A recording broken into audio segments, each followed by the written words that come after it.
العلم هو النور الهادي والمفتاح لكل الخير من يرد الله به خيرا. بسم اللہ الرحمن الرحیم. عزیز طلباء اور سامعین، الحمدللہ اللہ کے فضل و کرم سے اشاعت العلوم آن لائن درس و تدریس پر ترجمہ قرآن کا سبق ہم پڑھ رہے ہیں. آج کا ہمارا سبق نمبر 37 ہے، اور سبق نمبر 37 میں ہم پارہ نمبر 1 کے رکوع نمبر 15 کی آیت نمبر 127، 128 اور 129 آج کے سبق نمبر 37 میں یہ 3 آیات ہم پڑھیں گے. اولاً تلاوت مع ترجمہ ہوگا، اس کے بعد لغوی، صرفی، نحوی تحقیق اور اصطلاحی کلمات کی تعریف ہوگی. پھر یہ رکوع مکمل ہونے کے بعد اسی رکوع کا اگلے سبق میں انشاءاللہ تعالی ہم خلاصہ اور مراد آیات بھی دیکھ لیں گے. تو شروع کرتے ہیں ہم اپنا آج کا سبق نمبر 37. اعوذ باللہ من الشیطان الرجیم، بسم اللہ الرحمن الرحیم. وَإِذْ يَرْفَعُ إِبْرَاهِيمُ الْقَوَاعِدَ مِنَ الْبَيْتِ وَإِسْمَاعِيلُ رَبَّنَا تَقَبَّلْ مِنَّا إِنَّكَ أَنْتَ السَّمِيعُ الْعَلِيمُ. اور جب کہ اٹھا رہے تھے ابراہیم علیہ السلام بیت اللہ کی دیواریں، اور اسماعیل علیہ السلام بھی، وہ دعا کر رہے تھے، اے ہمارے پروردگار ہم سے قبول فرمائیے، یقیناً آپ ہی خوب سننے والے جاننے والے ہیں. ربنا واجعلنا مسلمين لك ومن ذريتنا أمة مسلمة لك وأرنا مناسكنا وتب علينا إنك أنت التواب الرحيم.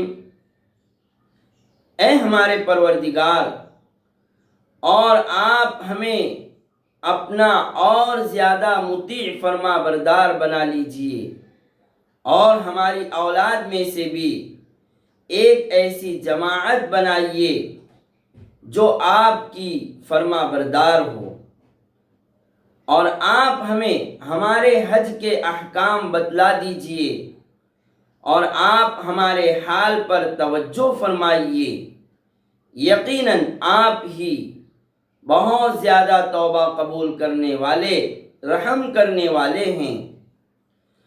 ربنا وابعث فيهم رسولا منهم يتلو عليهم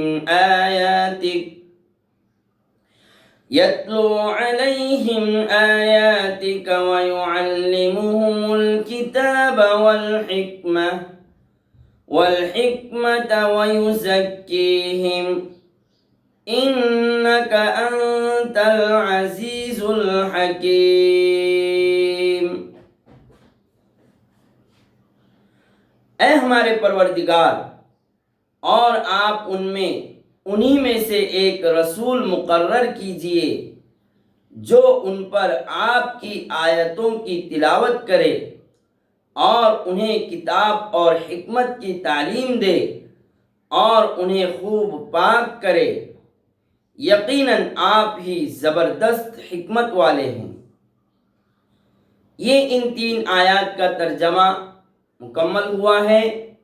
اب ہم دیکھتے ہیں ان آیات کی لغوی، صرفی، نحوی تحقیق. سب سے پہلا فعل ہے یرفع. یرفع فعل مضارع صیغہ واحد مذکر غائب باب فتح یفتح سے ہے، رفع یرفع. ابراہیم فاعل واقع ہے، یرفع فعل کا اسی لیے مرفوع ہے، حالت رفعی میں. القواعد، القواعد یہ قاعدتن کی جمع ہے، قاعدتن کی جمع ہے. دیواریں، بنیادیں اس کا معنی ہے یہاں پر. اور قاعد کا اصل معنی تو ہوتا ہے بیٹھنا، قاعد کا اصل معنی ہوتا ہے بیٹھنا، لیکن چونکہ دیواریں اور بنیادیں بھی زمین سے ملی ہوئی ہوتی ہے، زمین سے ملی ہوئی ہوتی ہے، اس لیے انہیں قواعد کہتے ہیں. چنانچہ عربی میں اس طرح تعریف بھی کی گئی ہے قواعد کی کہ القواعد ہی اساس البناء المتصل للارض، ہی اساس البناء المتصل للارض، کہ عمارت کی وہ بنیاد جو زمین سے ملی ہوئی ہو اسے قواعد کہتے ہیں. من البیت، بیت کی تحقیق گزر چکی ہے ما قبل میں. اسماعیل عطف ہے ابراہیم پر، اس لیے مرفوع ہے، فاعل ہونے کی وجہ سے حالت رفعی میں ہے. اور اسماعیل مشہور پیغمبر حضرت ابراہیم علیہ السلام کے فرزند ارجمند حضرت اسماعیل، اور حضرت اسماعیل علیہ السلام ہی وہ سعادت مند فرزند ہے کہ جن کی قربانی اور جن کے ذبح کا اللہ تعالیٰ نے حضرت ابراہیم علیہ السلام کو حکم دیا تھا. ربنا تقبل منا، ربنا، ربنا، رب مضاف، نا ضمیر مضاف الیہ، اور ربنا یہ منادہ مضاف ہے، منادہ مضاف ہے، اسی لیے رب منصوب ہے، حالت نصبی میں ہے، اور یہاں پر یا حرف ندا محذوف ہے. اصل ہے یا ربنا، اصل ہے یا ربنا. وجعلنا مسلمین، مسلمین تثنیہ ہے مسلمن کا اور حالت نصبی میں ہے، اس لیے کہ اجعلنا کا مفعول ثانی واقع ہے. اجعلنا کا مفعول اول ناضمیر ہے اور مفعول ثانی مسلمین ہے، حالت نصبی میں ہے، اور حالت نصبی کی علامت یا ما قبل مفتوح ہے، اس لیے کہ تثنیہ کا اعراب حالت نصبی اور جری میں یا ما قبل مفتوح ہوتا ہے. مسلمین لک ومن ذریتنا، ذریتن کی تحقیق آ چکی ہے، ذریتن کی جمع ذراری. امتن، امتن یہ بھی مفعول بھی واقع ہے، امتن مسلمتن موصوف صفت مل کر مفعول بھی واقع ہے، اور امت کی جمع امم آتی ہے. اور امت کی تعریف کی ہے اہل لغت نے کہ الامت ہی الجماعت العظیمہ التي یجمعها جامع، ہی الجماعت العظیمہ التي یجمعها جامع، کہ وہ بڑی جماعت جس کے جمع کرنے کا کوئی سبب، کوئی جامع ہو. مسلمۃ لک وَأَرِنَا مَنَاسِكَنَا، اری فعل امر صیغہ واحد مذکر حاضر ہے، اس میں انت ضمیر فاعل ہے، انت ضمیر مستتر اس کا فاعل ہے، اور نا ضمیر یہ مفعول بھی واقع ہے. اری فعل کا فعل امر، ارا یری اراءتن باب افعال سے اری فعل امر صیغہ واحد مذکر حاضر. مناسکنا، مناسک مضاف، نا ضمیر مضاف الیہ، مضاف مضاف الیہ سے مل کر مفعول بھی واقع ہے اری فعل سے، اری فعل سے مفعول بھی واقع ہے اس لیے منصوب ہے. اور مناسک یہ منسک کی جمع ہے، یہ منسک کی جمع ہے. مناسک اعمال حج، احکام حج، طریقہ حج مناسک کہتے ہیں. النسک، النسک کے اصل معنی ہی النسک هو العبادہ، کہ نسک کا اصل معنی تو عبادت ہے. النسک هو العبادہ، لیکن اختص باعمال الحج، لیکن اختص باعمال الحج، اصل معنی تو عبادت ہے، لیکن مناسک یہ لفظ اصطلاح میں اعمال حج اور طریق حج کے لیے مخصوص ہو گیا ہے، مناسک کا لفظ۔ وَتُبْ عَلَيْنَا، تب فعل امر صیغہ واحد مذکر حاضر ہے، اِنَّكَ أَنْتَ التَّوَّابُ الرَّحِيمُ،